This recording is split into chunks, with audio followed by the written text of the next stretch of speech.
Gurukul Hindi classes में सभी प्यारे भैया बहनों का बहुत बहुत स्वागत। हम आपके लिए लेके आए हैं हाई स्कूल हिंदी बहुविकल्पी प्रश्नों की श्रृंखला, जिसमें मैंने जो प्रतिदर्श प्रश्न पत्र 2024 में संभावित आने वाले प्रश्न इसमें होंगे।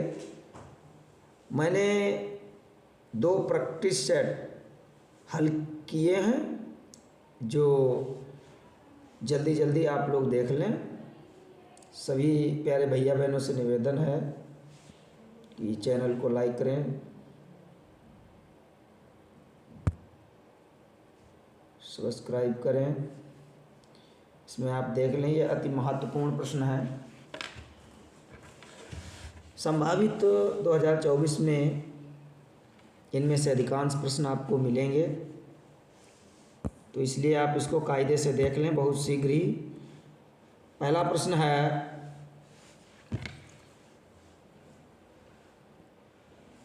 आचार्य रामचंद्र शुक्ल किस युग के लेखक हैं? देख लें, आचार्य रामचंद्र शुक्ल किस युग के लेखक हैं? इसमें पहला प्रश्न है।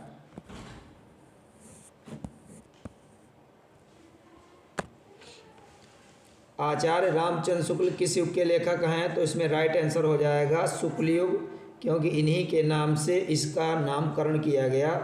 रामचंद्र शुक्ल के अत्यधिक सहयोग के कारण ही इस युग का नाम शुक्ल युग रखा गया, तो राइट आंसर हो जाएगा शुक्ल युग। प्रश्न नंबर 2 है, गबन की विधा क्या है? तो गबन की विधा ये उपन्यास विधा में लिखा गया उपन्यास है, और जो गबन है ये मुंशी प्रेमचंद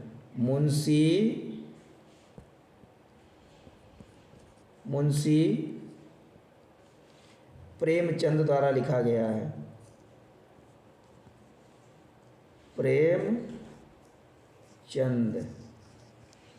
मुंशी प्रेमचंद के द्वारा लिखा गया है। ये उपन्यास विधा में लिखा गया है। गोदान, गबन, ये सब मुंशी प्रेमचंद जी के उपन्यास हैं। प्रश्न नंबर 3 को देखें, कंकाल के लेखक कौन हैं? तो इसमें कंकाल के 4 ऑप्शन है, उसमें राइट आंसर हो जाएगा जयशंकर प्रसाद जी जो है कंकाल, और तितली ये मुंशी प्रेमचंद की नहीं, जयशंकर प्रसाद जी की रचना है। ध्यान दें, ये जयशंकर प्रसाद राइट आंसर हो जाएगा। चिंतामणि के रचयिता हैं?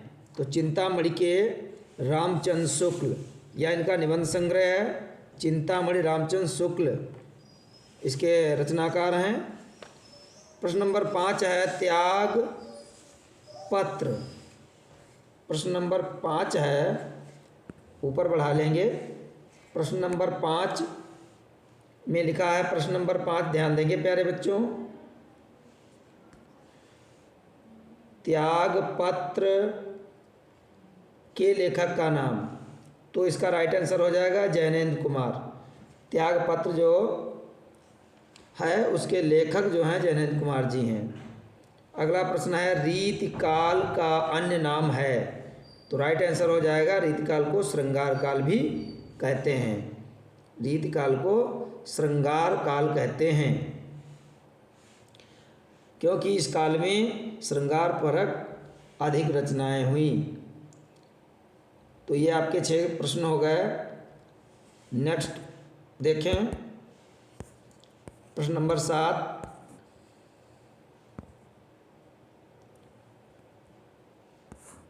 प्रश्न नंबर 7 है, मैथिली शरण गुप्त की रचना है? तो मैथिली शरण गुप्त की रचना भारत भारती है, और इस भारत भारती जो रचना पर है इनको राष्ट्र कवि की उपाधि मिली थी। किसकी? राष्ट्र कवि की उपाधि इन्हें मिली थी। तो राष्ट्र कवि की उपाधि जो है इसी रचना पर मिली थी। दोबारा देख लें, कटिंग हो गई यहाँ पे, कटिंग ना हो, तो 7वें में जो है थोड़ा बड़ा कर लेंगे और यहाँ पे इसको रख लेंगे। अब इसको हम देख लेंगे। प्रश्न नंबर 7 मैथिली शरण गुप्त की रचना है, तो ये भारत भारती रचना है, क्योंकि भारत भारती पर इन्हें राष्ट्र कवि का सम्मान मिला। राष्ट्र कवि ध्यान देंगे, राष्ट्र कवि की उपाधि से, राष्ट्र और कवि की उपाधि से इन्हें विभूषित किया गया। और किसने किया? महात्मा गांधी जी ने। ठीक है। अगला है आंसू के रचनाकार हैं, तो आंसू के रचनाकार ये आंसू, तितली, झरना, ये जयशंकर प्रसाद की रचनाएं हैं, ये काव्य हैं। अगला ये राइट आंसर हो जाएगा जयशंकर प्रसाद। लोकायतन के रचनाकार हैं, तो लोकायतन जो है पंत की रचना है, सुमित्रा नंदन पंत। इनको प्रकृति का, पंत जी को ध्यान दें, पंत जी को प्रकृति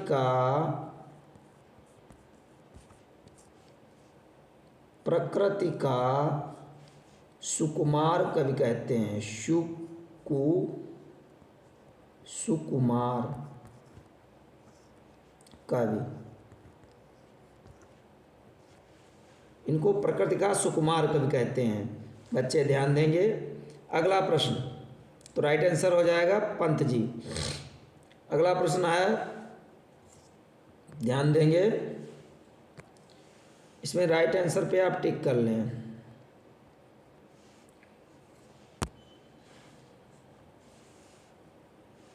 प्रश्न नंबर 10 सामान्य रूप से प्रगतिवादी काव्य की समय सीमा मानी जाती है। तो समय सीमा जो है, ये सामान्य रूप से प्रगतिवादी काव्य की समय सीमा जो है वो 1936 ईस्वी से 43 ईस्वी तक मानी जाती है। 1936 से 1943 ये प्रगतिवादी अर्थात छायावादोत्तर काल कहा गया है। प्रश्न नंबर 11 पति सिर देखत मंदोदरी, मूर्छित विकल धरनी खसी परी, जबति वृंद रोवती उठ धाई, तेहि उठाई रावण पहियाई। इन पंक्तियों में कौन सा रस है?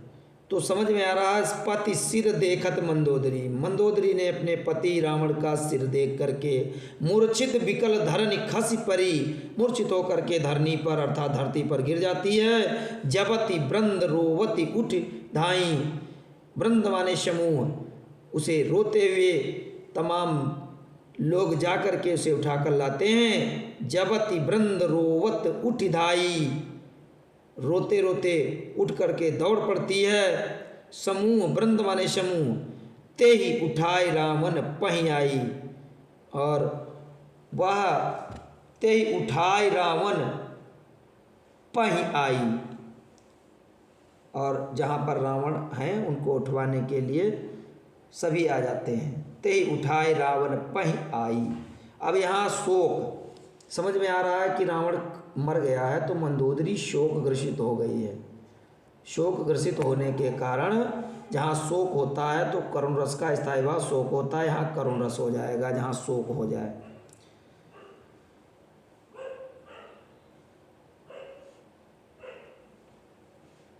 अगला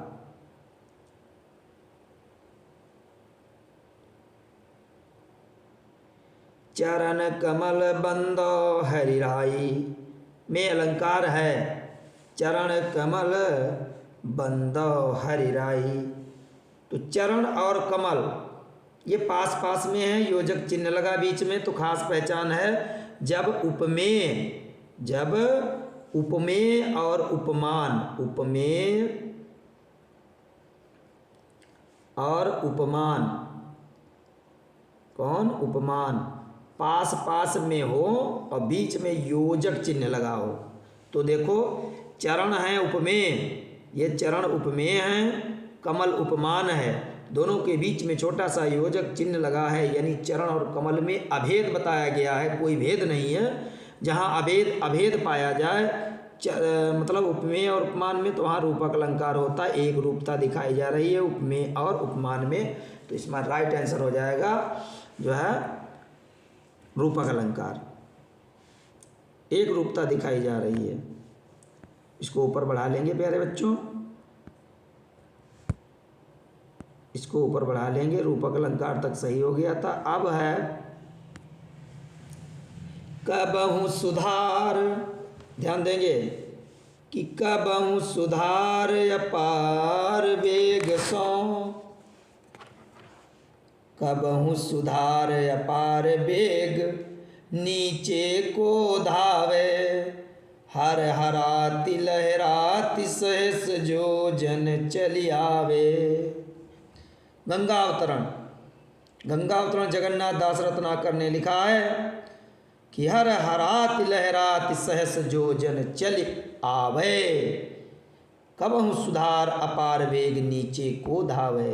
हर हराती लहराती हुई बड़े वेग के साथ में नीचे की ओर आ रही हैं। कौन? गंगा जी। तो यहाँ पे वर्णन किया गया है। तो इनमें 24 मात्राएं हैं। इन पंक्तियों में 24 मात्राएं हैं। कैसे हैं दिखा दें। देखिए मात्राओं का विवरण किस प्रकार से लगाया जाता है, इनका विवरण हम बता दें। जो मात्राएं होती हैं, देखिए छोटा आ, ई, ऊ, री,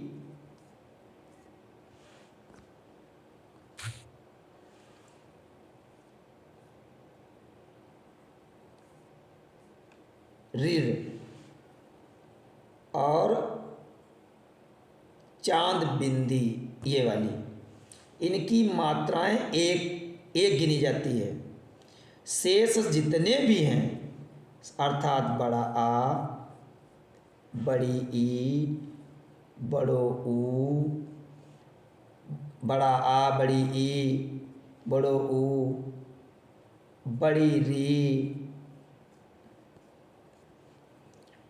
ए,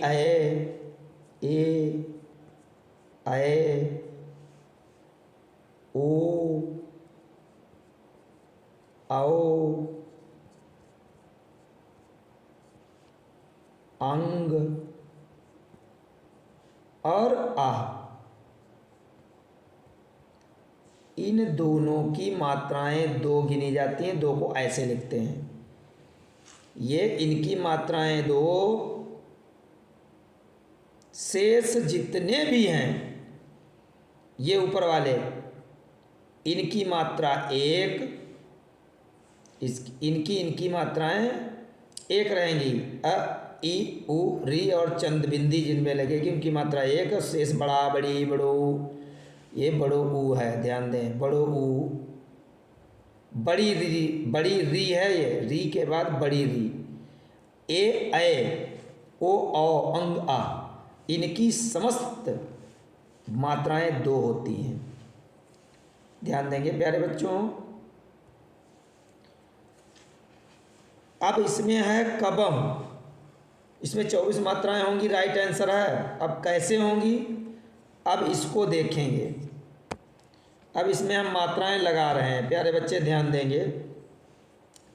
देखिए का अक्षर, का की मात्रा एक हो गई, बा की मात्रा एक हो गई, हूँ चंद बिंदी लगी है, छोटो ऊ की मात्रा लगी, इसलिए मात्रा रहेगी एक मात्रा ये रहेगी। अब सू पर एक मात्रा हो गई, धा में मात्रा लगी, दो मात्राएं हो गई, रा में एक मात्रा हो गई, यहाँ पे रा में एक और हो जाएगी। और ये छोटा पर एक, फिर बड़ा में दो, फिर एक, फिर वेग में दो, और फिर देखें आप फिर एक, इसमें आ नहीं रहा है, दोबारा देखें, ये थोड़ा ध्यान देंगे। कबहू लिखा है, तो कबहू पर इसमें ध्यान दें। का पे एक मात्रा, बा पे एक मात्रा, हूँ पर एक मात्रा, सू पर एक मात्रा, एक दो नहीं, इसकी दो मात्राएं हो जाएंगी बच्चे, ध्यान देंगे, दो, और रा की एक मात्रा। अपार में एक, आ पे, पा पे दो, और फिर रा पे एक, फिर वेग में 2, फिर 1, फिर नी पर 2, 2 और फिर 2 और धा पे 2 और वय पर 2। तो 2 2 4 2 6 2 8 2 10 11 12 13 14 15 16 17 18 19 20 21 22 23 24। अब ये 24 मात्राएं ये यहाँ तक हुई इतने में, तो इसमें 24 मात्राएं राइट आंसर हो जाएगा। ध्यान दें। तो इसमें राइट आंसर 24 मात्राएं। तो 24 मात्राएं 24 मात्राएं 4 चरण किसमें होते हैं, यानी रोला छंद में। ये कौन सा छंद है, रोला। आगे में भी देख लेंगे 1 2 हर में भी 1 1 1 2 2 हरात। हा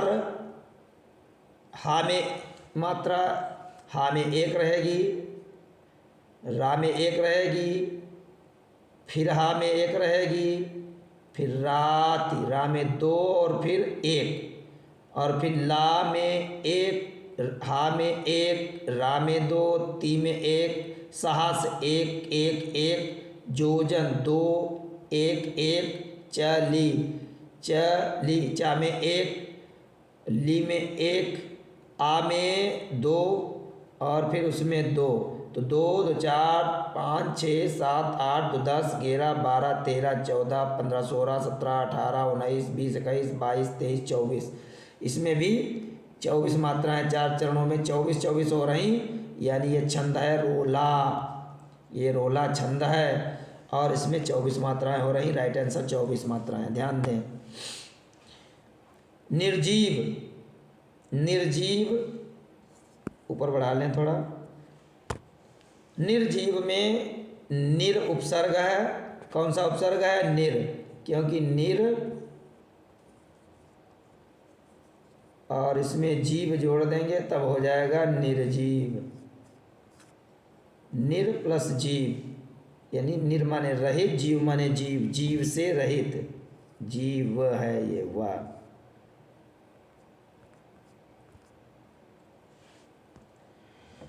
ये निर्जीव है। दोबारा देख लें, गलती न करें। ये जो है इसमें निर जो है उपसर्ग है। फिर है थल जल, थल में समास है। तो जल थल का मतलब होता है बीच में चा छुपा हुआ है। जल चा माने और होता है, क्या छुपा है, और जहाँ पे छुपा होता है और छुपा है, ध्यान देंगे, और छुपा हुआ है।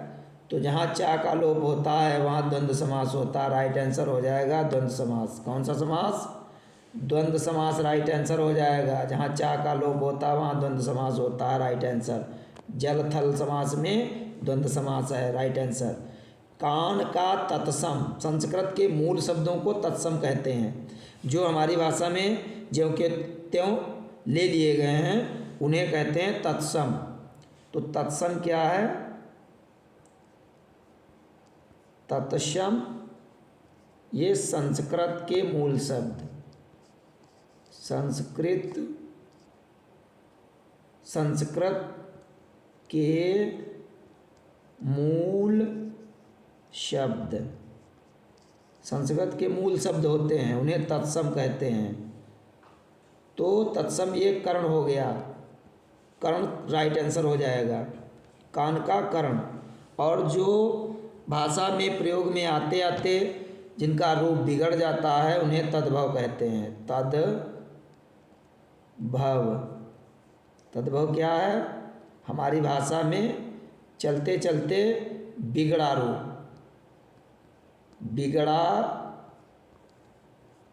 रूप, शब्द का बिगड़ा रूप तद्भव कहलाता है। कान है बिगड़ा रूप, उसका शुद्ध होता है कर्ण। तो राइट आंसर हो जाएगा कर्ण। अब तस्य रूप तद शब्द की किस विभक्ति और वचन का है। तो प्यारे भैया बहनों ये षष्ठी विभक्ति एक वचन का है। ध्यान देंगे। ये तस्य रूप तद शब्द, तो तद शब्द आप तद के शब्द रूप याद कर लेंगे, उसमें षष्ठी विभक्ति एक वचन पर पहुंच जाएगा, तस्य हो जाता है। फिर है दीपक जला और अंधेरा नष्ट हुआ। दीपक जला और, ये और जो शब्द आ गया इसने संयुक्त कर दिया अंधेरा नष्ट होने को, दीपक जला, फिर दूसरा वाक्य अंधेरा नष्ट हो गया, तो और से जोड़ दिया गया, इसलिए संयुक्त वाक्य हो जाएगा। संयुक्त माने जोड़ना, और के द्वारा इन दोनों को जोड़ दिया गया है, यहाँ पे राइट आंसर हो जाएगा संयुक्त वाक्य। फिर 19 वाला है वाच्य के कितने भेद हैं, तो वाच्य के 3 भेद होते हैं। कौन कौन? एक तो कर, देखो कर्तृवाच्य, कर्तृवाच्य,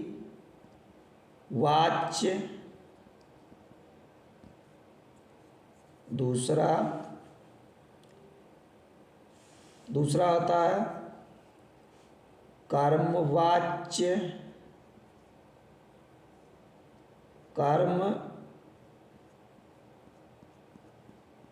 कर्मवाच्य, और अगला होता है भाववाच्य। क्या होता है? भाववाच्य। तो कर्तवाच्य, कर्मवाच्य, भाववाच्य, 3 प्रकार के वाच्य होते हैं, तो राइट आंसर 3 हो जाएगा। प्रश्न नंबर 20 में निम्न में अभिकारी शब्द कौन सा है, तो लड़का जो है, बढ़ाने ऊपर थोड़ा देख लेंगे, तो जो लड़का है, लड़का निम्न में विकारी शब्द, तो लड़का विकारी शब्द है। तो प्यारे भैया बहनों, हम आपके जो 20 प्रश्न थे, इसमें एक प्रैक्टिस सेट मैंने कंप्लीट कर दिया है। अब अगला प्रैक्टिस सेट जो है देख लें, प्रैक्टिस सेट 2। प्यारे भैया बहनों ध्यान देंगे।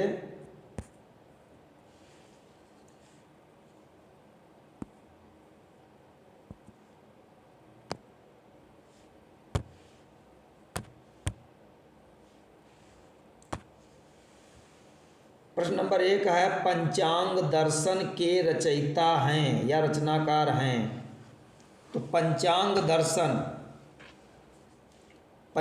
दर्शन किसने लिखा, तो इसका राइट आंसर हो जाएगा प्यारे भैया बहनों, का खंड बिल्कुल राइट है, मथुरा नाथ शुक्ल पंचांग दर्शन के रचनाकार हैं। अगला प्रश्न देखेंगे, ये देखिए सदल मिश्र और लल्लू लाल इंशाअल्लाह खां, ये प्रारंभिक गद्य के उन्नायक कहे जाते हैं। प्रारंभिक जो सबसे पहले, ठीक है, लल्लू लाल ने प्रेम सागर लिखा, सदल मिश्र ने सुख सागर लिखा, रानी केतकी की कहानी इंशाअल्लाह खां ने लिखा, इंशाअल्लाह ने रानी केतकी की कहानी, लल्लू लाल ने प्रेम सागर, सदल मिश्र की प्रमुख रचना सुख सागर है, सदा सुखलाल की है, सदल मिश्र ने नासकेतोपाख्यान लिखा है, सदल मिश्र ने नासकेतोपाख्यान लिखा। ऊपर जो मैंने जो सॉरी गलत हो गया था, ध्यान दें, सदल मिश्र की जो रचना है, तो मैंने बताया नासकेतोपाख्यान सदल मिश्र, और जो है लल्लू लाल ने लिखा प्रेम सागर, और इंशाअल्लाह खां ने रानी केतकी की कहानी। ध्यान देंगे।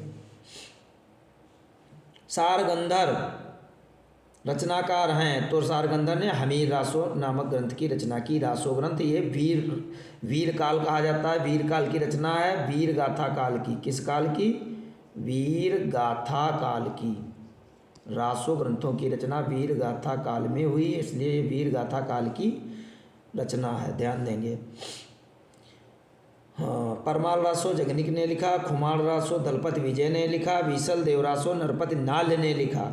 इसमें सारगंधर जो है, ये जो है हमीर रासो नामक ग्रंथ की रचना की है इन्होंने, हमीर रासो, ये वीर गाथा काल की सभी रचनाएं हैं। तो मैंने चारों विकल्पों को बता दिया प्यारे बच्चों, ध्यान देंगे। वीडियो रोक करके आप लोग देख लेंगे। यदि एक प्रश्न है, चारों को मैं बता रहा हूँ, ध्यान रखें बच्चे। पंडित प्रताप नारायण मिश्र लेखक हैं। तो पंडित प्रताप नारायण मिश्र जो है भारतेंदु युग के लेखक हैं। प्रताप नारायण मिश्र, बालकृष्ण भट्ट, भारतेंदु हरिश्चंद्र, ये भारतेंदु युग के अंतर्गत आते हैं। तो भारतेंदु युग के लेखक पंडित प्रताप नारायण मिश्र हैं। ठीक है। तो ब्राह्मण पत्र के ये संपादक भी रहे हैं। पंडित प्रताप नारायण मिश्र ने किस पत्र को लिखा है? ब्राह्मण पत्र। ब्राह्मण पत्र इन्हीं का है, प्रताप नारायण मिश्र का, और ये भारतेंदु युग के अंतर्गत आते हैं। गुनाहों का देवता रचना किस विधा की है? तो गुनाहों का देवता धर्मवीर भारती का उपन्यास है। क्या है? उपन्यास, विधा पर आधारित रचना है। राइट आंसर उपन्यास। कलम का सिपाही के रचनाकार हैं। तो ये अमृत राय जी हैं। अमृत राय हैं कौन? ये प्रेमचंद्र के पुत्र हैं। ये प्रेमचंद्र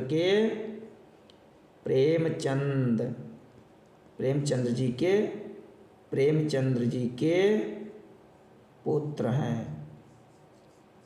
प्रेमचंद के पुत्र हैं। कौन है? अमृत राय जी।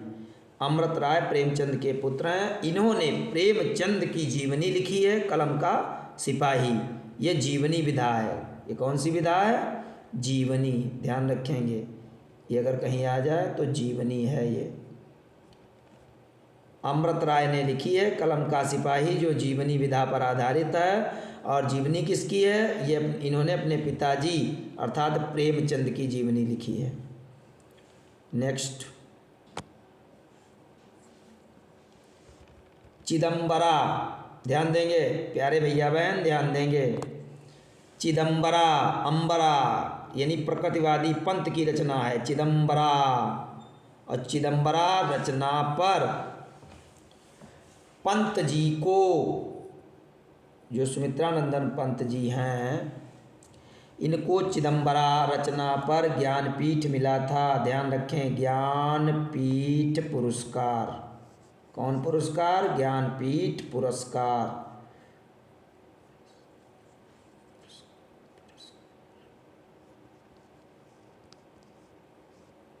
ज्ञानपीठ पुरस्कार मिला था।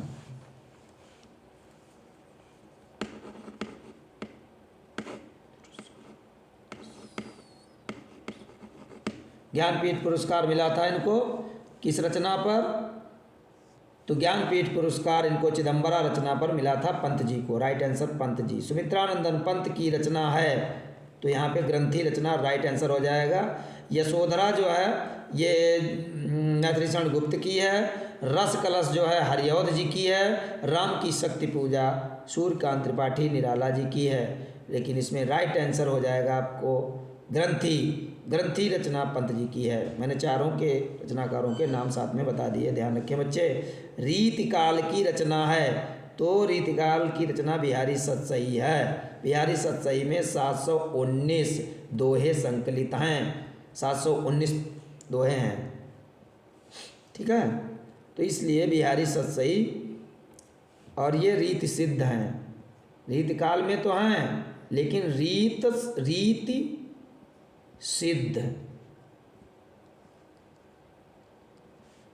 सिद्ध कवि हैं रीतिकाल के। Next question, Mahadevi Verma. ध्यान देंगे, महादेवी वर्मा की रचना है, तो सांध्य गीत इनकी रचना है। इन्हें क्या कहते हैं? आधुनिक मीरा भी कहते हैं। बच्चे ध्यान देते रहें, मेन टॉपिक पे ये चीज़ें पूछी जा सकती हैं। आधुनिक मीरा, वर्तमान में जैसे आधुनिक काल की मीरा, जैसे मीराबाई भी भगवान कन्हैया के वियोग में बराबर तड़पती रहती थी, विरह वेदना में दुखी रहती थी, वैसे भी इनके भी पति मर गए थे, और ये विरह वेदना में कन्हैया के बराबर व्यथित रहती थी। अपने पति के वियोग के कारण ये विरह में जैसे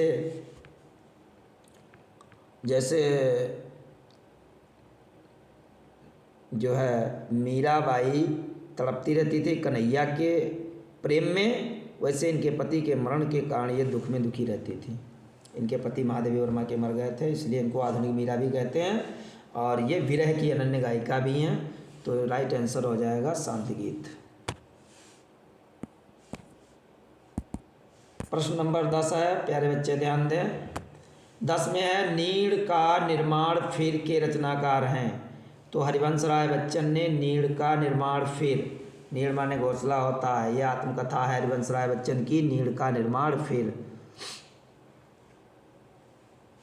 अगला प्रश्न, शीश पर गंगा हंसें, ठीक है, शीश पर गंगा हंसें, लट में भुजंगा हंसे, हास ही का कैदंगा भयो नंगा के विवाह में।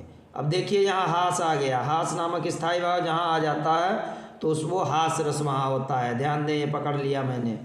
हास नामक स्थायी भाव जहाँ पर होता है, जब भाव, विभाव, अनुभाव तथा संचारी भाव के संयोग से हास नामक स्थायी भाव रस रूप में परिणत होता है, तो वहाँ पर हास रस होता है। कौन सा रस होता है प्यारे भैया बहनों?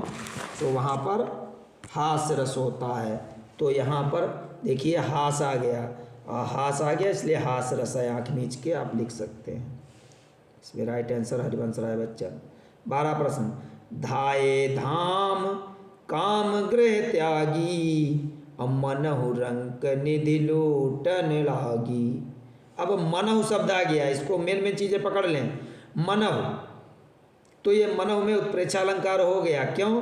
क्योंकि जहाँ पर जानू मानु, जानू मानु,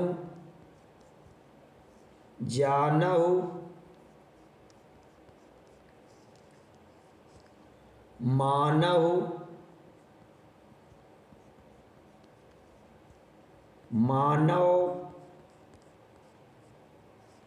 जानो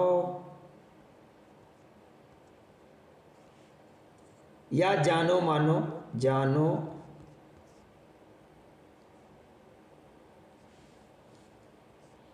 जानो मानो, जानो जानो या मानो, ओ की पाई लगा दो। ये शब्द यदि आते हैं, वाचक शब्द हैं, उत्प्रेक्षा अलंकार आँख मीच के वहाँ पे होगा। यदि ये शब्द जड़े जानू मानु, जानहु मानहु, जानो मानो आदि शब्द मिल जाए आँख मीच कर, उत्प्रेक्षा अलंकार है। आप समझ लीजिए, इसमें हो जाएगा, आप समझ जाएंगे तुरंत। फिर है अगला, जो सुमिरत सिद्धि होय, गणनायक करे वर वदन, करहु अनुग्रह सोय, बुद्धिराशि शुभ गुण सदन। पढ़ने से ही पता चल गया कि ये सोरठा है। सोरठा की विशेषता है, उसमें पहले और तीसरे चरण में, पहले इसमें विशेषता देखो, पहले और तीसरे चरण में 11-11 मात्राएं, 11-11, और दूसरे और चौथे चरण में 13-13 मात्राएं होती हैं। तो वहाँ पर क्या होता है? सोरठा होता है। तो यहाँ पे देखो हमने लिखा जो में मात्राएं हो गई 2, फिर 2, देखो ऐसे मात्राएं इसमें निकाल लेते हैं। 2, जो में 2, सु में 1, 1, देखो 2, फिर 1, 1, 1, 1, 1, 1, 2, 1, ठीक। अब इसमें देखिए मात्राएं जोड़ते हैं, 2, 1, 3, 1, 4, 1, 5, 1, 6, 1, 7, 1, 8, 2, 10, 1, 11। इसमें 11 मात्राएं हो गई और अगले वाले में 13 हो जाएंगी। कैसे? गा में 1, ना में 1, ना में 2, या में 1, 1, का में 1, रा में 1, वा में 1, रा में 1, वा में 1, दा में 1, ना में 1। अब जोड़ेंगे, इनको देखेंगे तो 1, 2, 3, 4, 5, 6, 7, 8, 9, 2 11 और 2 13। इसमें 13 मात्राएं दूसरे चरण में हो गई और पहले चरण में 11, यानी पहले और तीसरे में 11-11, दूसरे और चौथे में 13-13 मात्राएं होती हैं। प्यारे भैया बहन ध्यान देंगे। तो इसमें जो है कौन सा हो गया? तो इसमें 11-11 मात्राएं हो गई और इसमें सोरठा छंद है। ये कौन सा? सोरठा, सोरठा छंद हो गया, क्योंकि पहले तीसरे में इसमें 11-11 आ रही हैं, दूसरे चौथे में 13-13 मात्राएं हो रही हैं। 13 मात्राएं हो रही हैं, इसमें 11 11 या 13 13 लिख सकते हैं। तो इस प्रकार से इसमें देख सकते हैं। परिवर्तन शब्द का उपसर्ग है, इसमें परि हो जाएगा, परि प्लस वर्तन, परि उपसर्ग हो गया और ये वर्तन में जुड़ गया। तो अगर परिवर्तन वर्तन में जुड़ जाएगा, ये वाह है, तो ये परिवर्तन हो जाएगा। तो इसमें परि उपसर्ग जुड़ गया, क्या परि, तो परि राइट आंसर हो जाएगा। देख लेंगे। तिरंगा,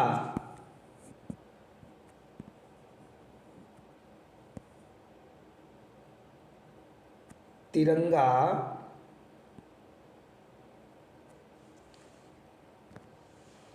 अब ये 15 नंबर प्रश्न है, इसमें तिरंगा में समास है। अब यहाँ संख्यावाची है, ती माने 3 और इसमें जोड़ दिया गया रंगा यानी रंग वाला। संख्यावाची है 3 रंगों वाला, संख्या बता रहा तिरंगा यानी 3 रंगों वाला। अब 3 जो है ये संख्या बता रहा है 3 रंगों वाला, 3 रंगों का समूह।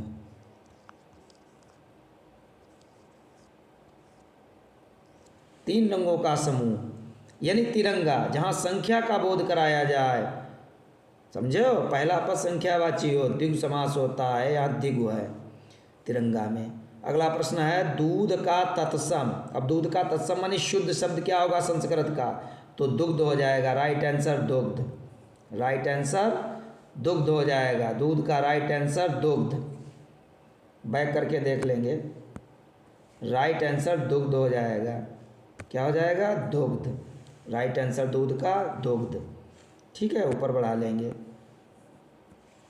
तो ये राइट आंसर कर देंगे दुग्ध। फिर युष्मद शब्द के सप्तमी विभक्ति एकवचन का कौन सा रूप होगा, बैक में जाएंगे थोड़ा।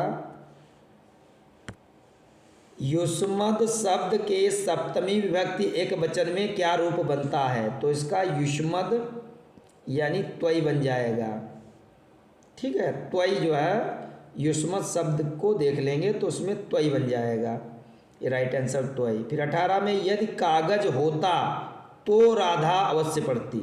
अब यहाँ से देखिए, ये तो ने यहाँ से इस वाक्य को क्या किया, मिश्रित कर दिया, मिला दिया। तो जो शब्द है, इस तो शब्द ने राधा अवश्य पढ़ेगी यानी राधा अवश्य पढ़ती। कैसे, यदि कागज होता।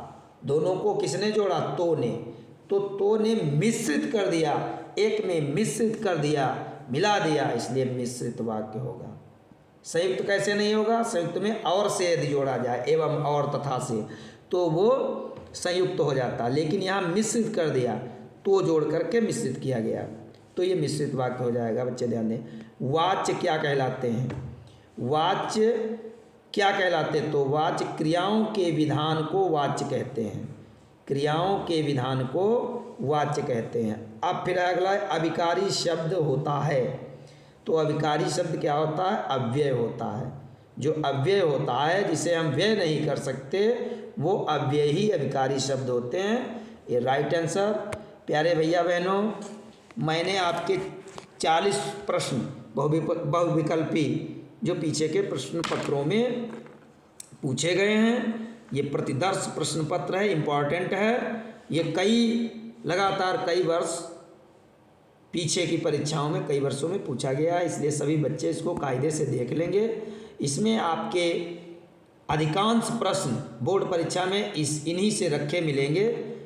ध्यान दें प्यारे बच्चों, और इन्हीं बातों के साथ इजाज़त चाहता हूँ। सभी मेरे प्यारे भैया खुश रहें, मस्त रहें, परीक्षा में बिल्कुल तनाव ना लें। जो भेज रहा हूँ उसे कायदे से देख लें। चैनल को लाइक करें, समझ में आया, चैनल को लाइक करें, सब्सक्राइब करें। बहुत बहुत धन्यवाद। यदि आपने इन सारे प्रश्नों को कायदे से देख लिया तो बहुविकल्पी प्रश्नों में आपको कोई दिक्कत नहीं होगी, सब के सब सही होंगे, ये मैं दावे के साथ कह सकता हूँ। प्यारे बच्चे आराम करें, मस्त रहें, स्वस्थ रहें। थैंक्स।